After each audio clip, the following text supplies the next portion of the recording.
I missed a call from this number. Hi Sandy, it's Neil Waters. Hello, how are you? Came up Tassie Tiger Lodge. I'm going, oh, where's that? How are you? I'm very good, thank you. Very good. Oh, that's good. I was going to go to a poetry thing at the pub and then I saw you online there and I just thought I'd give you a ring. Because I never did. Never did. Yes, you did. Did I? Yeah, we had a chat because I told you all about my sightings. Did I record it? Oh, I'm not sure. Could we do it again? Oh, yeah, if you would like. I went and saw that Tiger on the Rocks film that they made, documentary. Oh yeah, was it good? It wasn't too bad, actually. There was a lot of stuff about cultural, how they were with the Aboriginals and stuff, and they talked a little bit about the megafauna with the rock art as well. Excellent. And lots of fossils. Oh. So it was quite interesting, yeah. Did it talk about it in the McDonnell Ranges and Alice Springs? They talked about all over Australia, but mostly Arnhem Land. Okay. Yeah. They're saying that there's not a lot of fossils because up here's not like the fossils didn't last very long because of the weather and everything. Yeah, different kind of sediments. Yes, but they said basically the same ones were all around Australia. They even like had a fossil, a little tiny one. They said they even had like chihuahua-sized ones. Yeah, yeah. And I'm like, oh, I want one. Oh, dear. How cute's that? So you're still in the NT, obviously?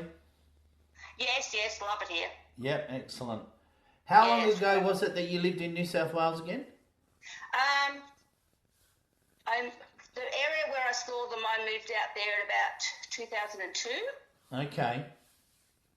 So it was, I don't know the exact dates, it was somewhere between 2002 and 2007, 6 or 7. Okay, yep. Because we were working on a big property up there. Yep. At the back of Goulburn. And the first one I saw at Marulan on the road, like just after you left the highway. It wasn't far off the highway, actually. Yep. And everybody, said, stop drinking. They didn't believe me. And then the second one that I saw it a couple of times, and other people saw it as well. Yeah, hang around our pigs. I was reading your message, and the second time there was kids and another adult in the car with you, correct? There was. There was my partner at the time. His 3 kids were on the back of the ute. We were going down to feed the pigs. Yep. And a friend that was visiting at the time, and it stopped in front of us, and we all sort of just stared at it, and then it, went off into the bush, and then the kids are going, "What was that, Sandy? What was that?" And I said, "That's the thing I've been telling you about that I see. I don't know what it is." And they all sort of said, "No, not a dingo, not a dog, not a cat, not a fox." But that one was smaller than the other one, wasn't it? It was. I would think that was a juvenile. Okay. Yeah, the other one was really quite big. But yeah, this one, I probably saw it at least 3 times in the same area.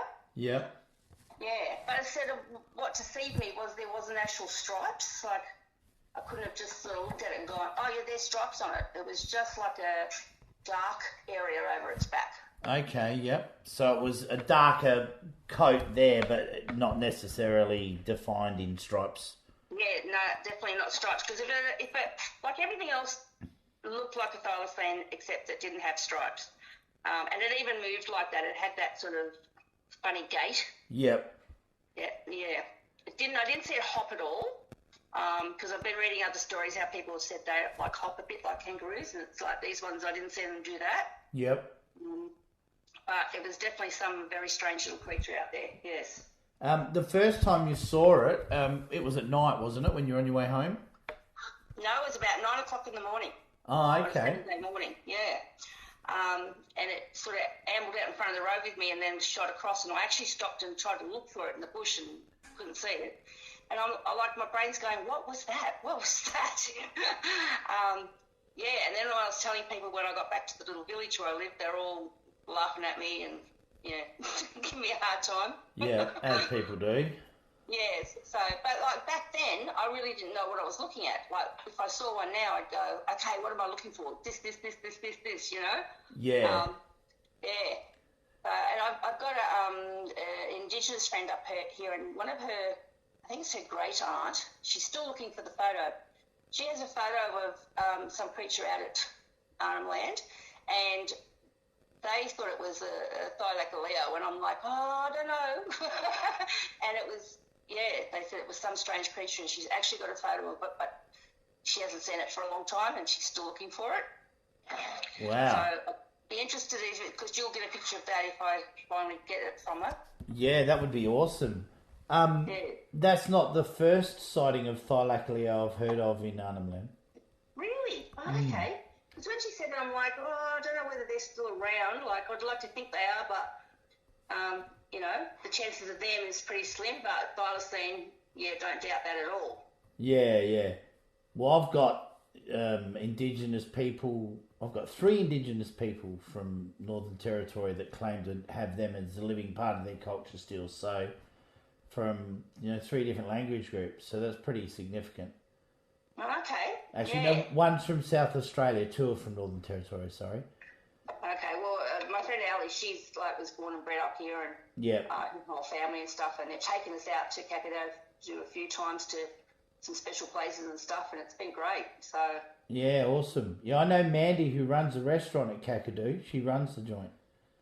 Oh, okay. Mandy Muir, I think her surname is. She's Marie Munkara's cousin. Marie's the author that I know, who invited me out to Arnhem Land about 3 years ago. I think it was 2019, just before I moved back to Tassie. I went up there for about 2 weeks. It was a pretty good trip. It was pretty cool.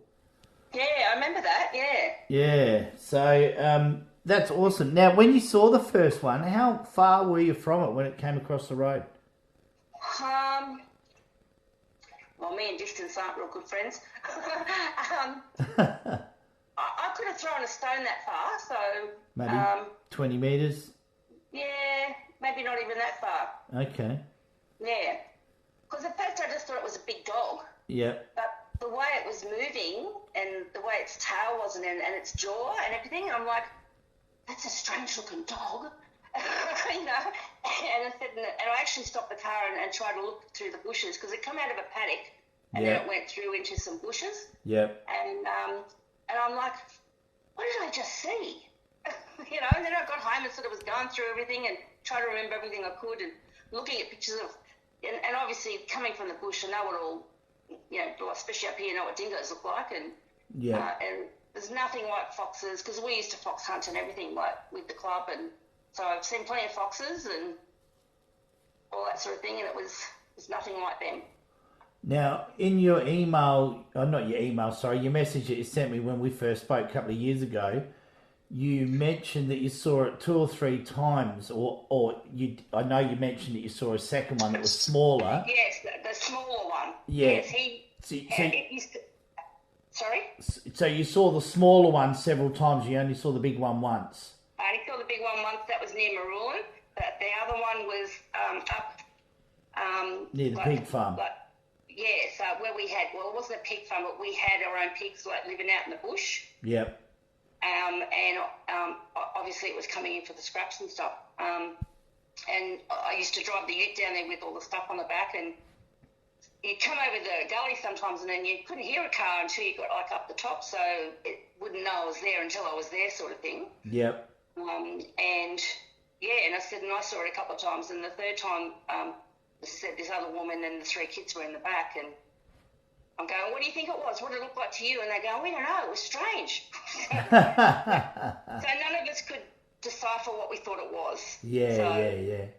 Yeah, and I said to them, that's what I've been saying, that your dad thinks I'm crazy, but there's some creature out here, I don't know what it is. So, and I wasn't really into thylacines that much then, I knew about them, but obviously not like I know now.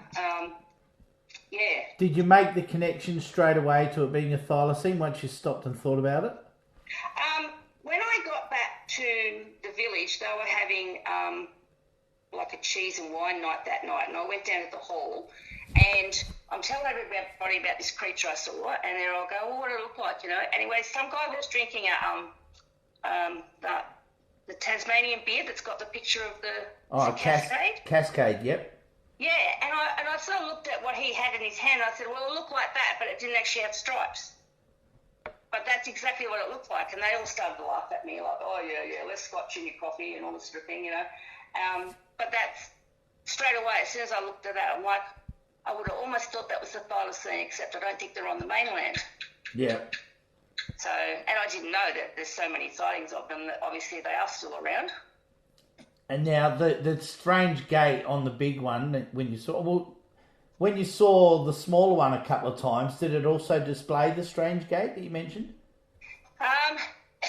It didn't run as quite as fast as the other one. It sort of it'd stop and look at me, and then it'd just amble off into the bush. Okay, so it wasn't really, it was sort of trotting rather than running. Yeah, probably. Yeah, I'd say more like that. But it still moved strange, like it had that strange hip sort of action. Sure. I think that's why they used to call them Tasmanian hyenas, Tasmanian hyenas, native hyenas in Tassie, because of that strange hip action. Yes. I think that's and why. And the head's different, like it's just the jawline and everything, and like I never thought to look at its ears back then either. Yeah. But it's just had this strange head and a strange sort of body and funny tail and a funny gait. It's just like, yeah. And as I said, I wasn't really into thylacines then, so I didn't really know what I was looking at. But as time went by, I kept thinking, no, I reckon it was. And especially when I read other people's stories now, I'm like, yeah, I can understand what they're talking about, like when they describe it. So many people have come forward in the last year. I've spoken to, 60, 70 witnesses and interviewed them. It's been amazing. Like, it's just come out of the floodgates, kind of. And we can't all be crazy or blind. Like, obviously some of them are probably a mangy fox or something. Because I look at all the video stuff and everything, and sometimes I go, oh, no, that looks a little fox. Sure. But there's a few of them that you look at and you go, oh, yeah, that one where the guy's on the road and it's in the pasture and it's running along the... it's a bit in the distance, but... On Sunrise. I don't know where it's even taken. It's on York Peninsula in South Australia. That's Paul Day's video. Okay, that one's pretty convincing, I reckon. Well, it shows you that peculiar gait as well. They limp with the back feet. Yeah. But it swaps. It swaps from the left limb to the right limb and back to the left limb. It's just bizarre. I know. That's what it's like. Every time I watch it, I'm like, it doesn't look like a dog or a fox or a dingo or a cat or anything like that. So, that one always convinces me a fair bit. Yeah. Yeah, I always, when I speak to people who describe that peculiar gait, I always use Paul's video as a reference. Yes. And send them to go and have a look at it and get back to me. And every one of them has said that's exactly what it was like. Every one of them. Not one of them has disputed it. They've all said it was exactly like that. That's it. So... as I said, I can't say that 100% that's what I saw, but I saw something very strange, and I'm saying it's a thylacine. So. Yeah, I'm with you all the way there, mate. There's just dozens and dozens and dozens of sightings from all over Australia, and we've had a couple of dozen sightings this year. Like, it's been big this year. South Australia seemed to get a lot in those foothills and that. Yeah, South Australia's population has to be increasing because the sightings go through the roof. Yeah. And, the same areas all the time. It's like, come on. There's something there. Yeah, absolutely. They're not all drunk coming home from the pub seeing UFOs or Loch Ness monsters or yowies, as Dr. Archer put it, Yes, I know, like, some of the stories when you read them, they're like really learned people. They're like doctors and lawyers and policemen and like... Magistrates. And that story with the guy in that book I've got, he was an actual park ranger, and he was sitting in his car, it was raining, and he saw one. Yes. Yeah, that was Hans Narding. Yeah, he drew pictures of it and like just every detail he wrote down, and then he had his camera, but when he went to reach for his camera, that little bit of movement made it sort of take off. Yeah, that was in 1982. That was Hans Narding. That sighting was solid enough for them to not allow extinction to occur, because he's a ranger. Oh, that's what I mean. He should know what he's looking at. Well, he did, and they believed him, but because it has to be a verifiable sighting by someone who's trained to know what a thylacine looks like. And his sighting ticks all of those boxes, yet they still allowed it to go extinct. bad thing for the animal, though? Like, I can see what you mean. I get what you mean. I get that, but at the same time, I'm concerned about the heavy reliance of 1080 in this country still to this day when it comes to protecting things. Yeah, you're right there. Do you think that's what's causing the lumps on the devils? No, I think that's been around before. Oh, okay. I think that's interbreeding, personally. That's my view on it. Oh, okay, because I read a thing that they thought it might have been the 1080 was affecting them. Yeah, there was some herbicides blamed as well and a few other bits and pieces, I think. But a friend who's no longer with us, sadly, she passed away a couple of years ago, but she introduced me to a lot of this info about tigers back in 2014. And she told me that she'd found zoo notes from the London Zoo from the 1890s where they'd received thylacines and devils from a shipment from Australia, and they had to euthanize the devils because they had tumours on their face. Oh, gee, that's a long while back, isn't it? Yeah, that's, 140 years ago, basically 130 years ago. So if this thing has been around before, then it's quite possibly got a lot to do with, genetic narrowing of the gene pool or something, I don't know. Yeah. But anyway, all the devils we get on the cameras out in the northeast are healthy as. None of them have got tumours at all. And that's where the disease started. So that's a good sign. Oh, that's good, yeah. The cameras are great when you see all the different critters that you get there. Just even doing a health check on just the wildlife in general. They're just so helpful, aren't they? They are. They're fantastic. It gives you an eye into the night that you just wouldn't have normally. Yeah.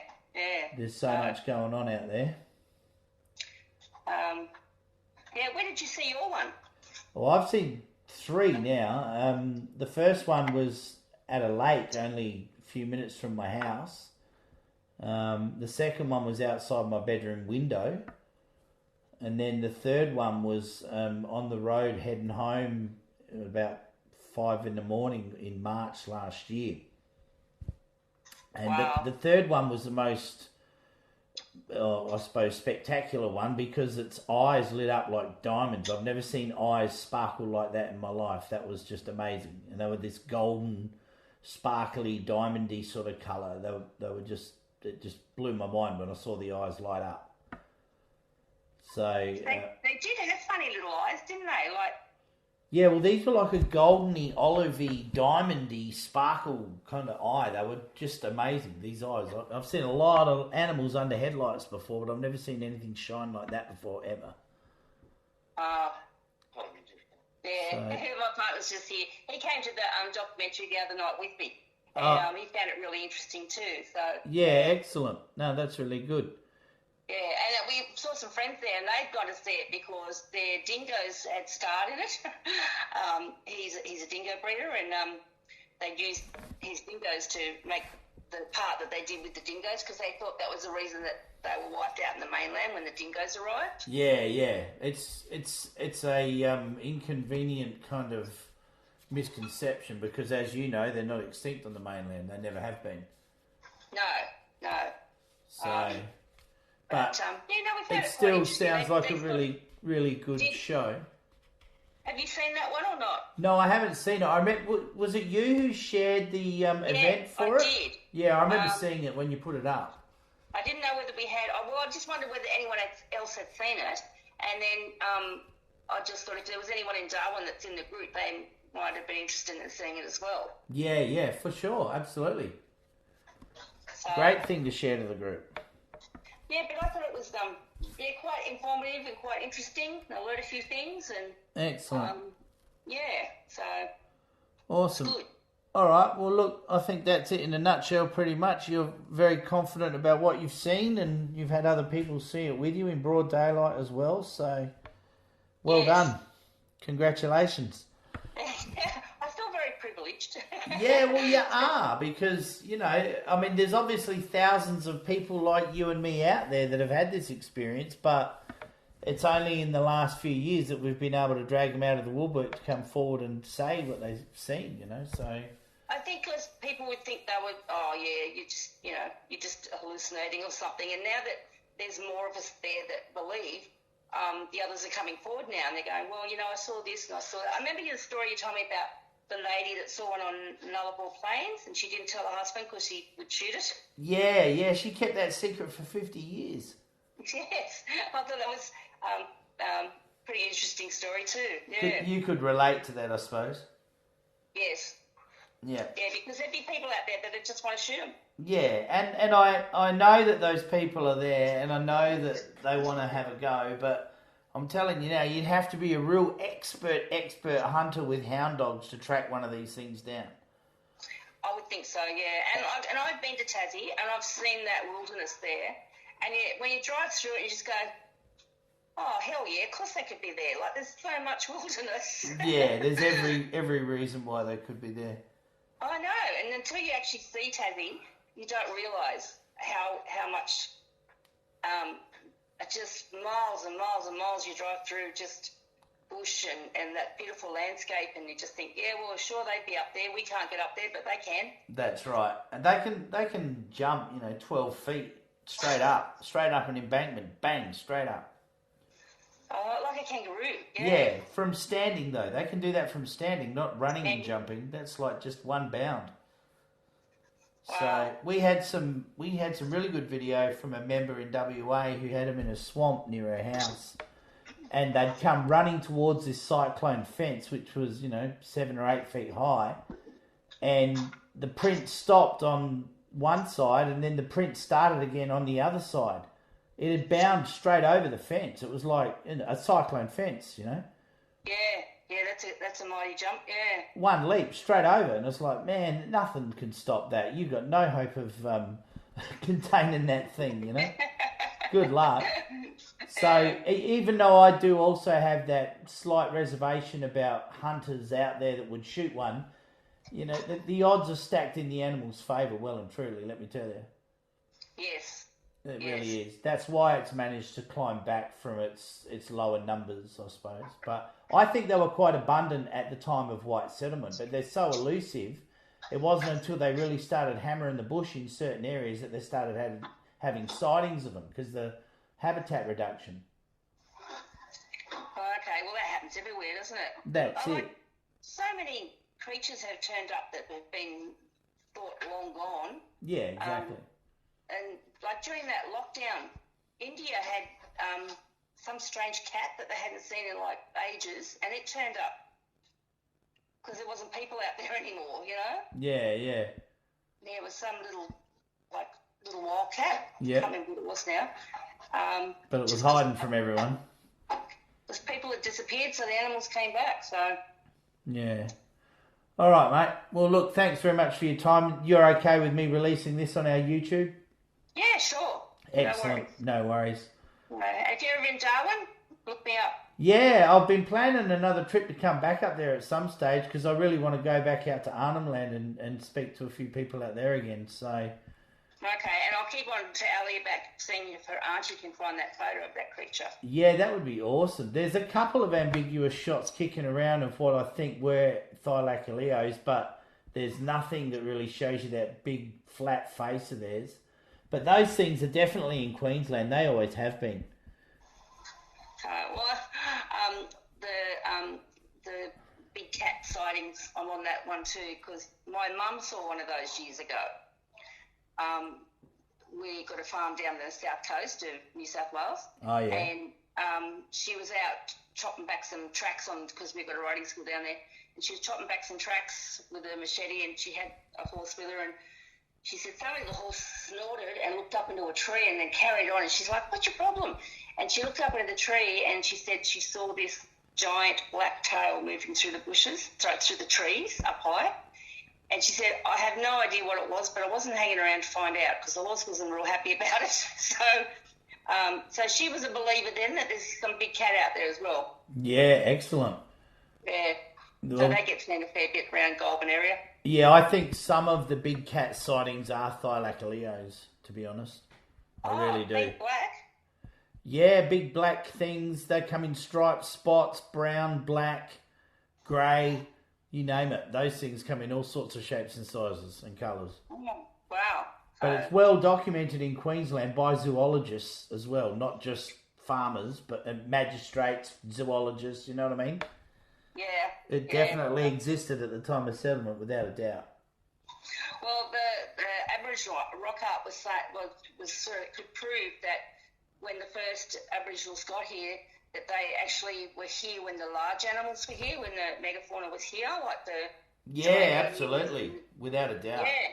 Yeah, because the rock art shows it, and one of them even showed like one of the giant kangaroos with a flat face attacking them. Right. Yeah, and apparently, like the story on the rock is saying that these things would go you. So there was that time when they were here in the beginning, and the megafauna was still around. Yeah, well, that's it, and. You know, I think some of the bunyip sightings from the 1800s were remnant megafauna too, to be honest.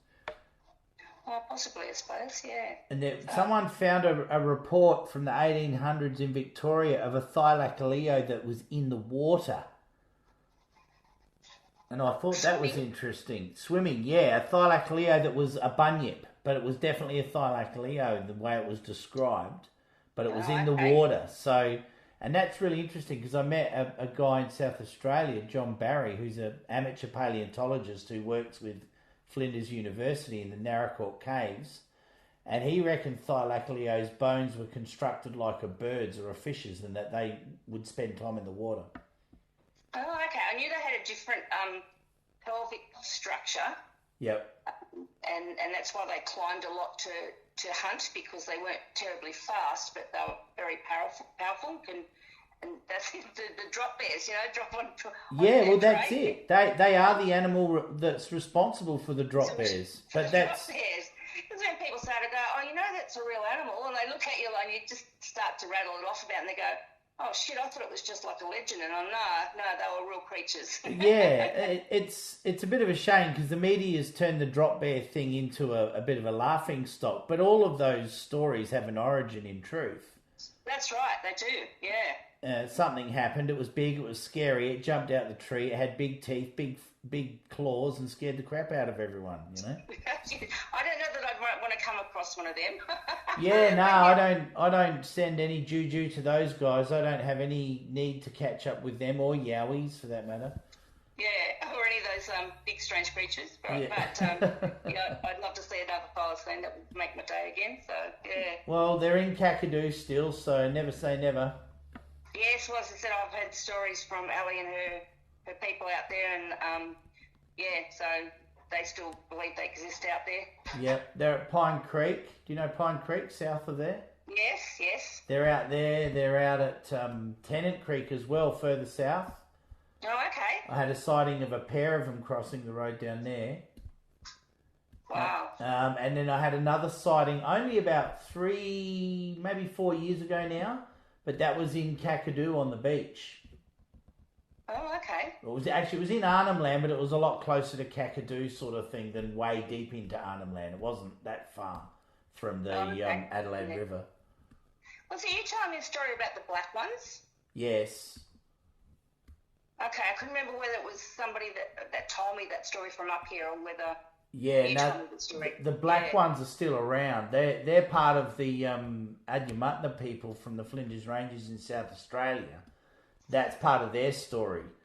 Okay, yep. With their version of Thylacine dreaming sort of thing in the landscape there. But Regina from that bit in our doco, when we made the doco, we interviewed her about it, and she said the black ones are extinct, the big black ones, but maybe the big black ones are extinct, but the normal size black ones aren't, I don't think, because we've got quite a few sightings of black ones, as in Thylacines.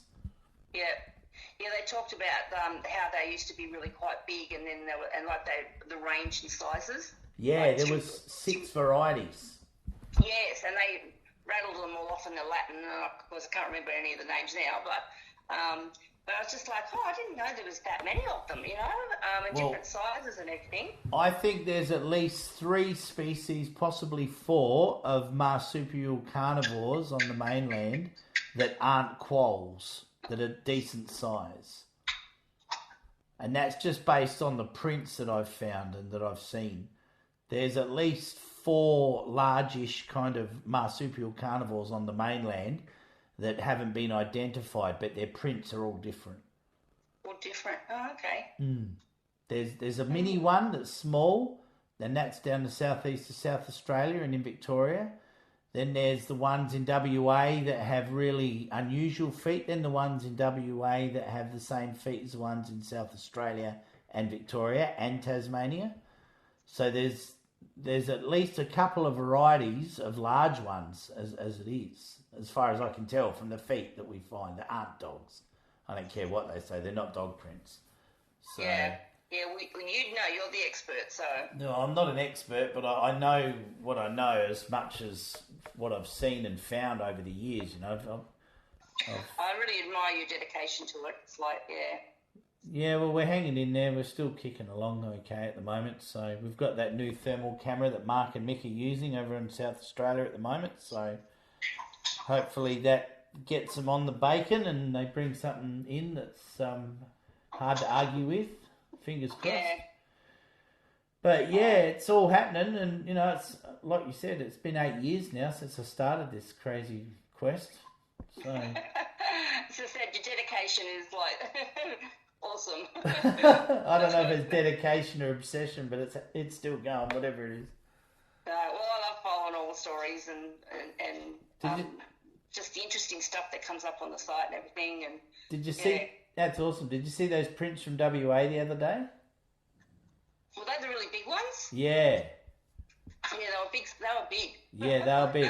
They were 4 inches wide, like the ones from South Australia. They were decent. Yeah. Big. I thought, oh wow, that's a big one. Yeah, and it's got the 5th toe there as well. It's like, how can you argue with that? You know, it's ridiculous. Yeah. Anyway, I'll let you get back to your evening. Thank you for your time, Sandy, and hanging around and sticking with us all these years. That's awesome.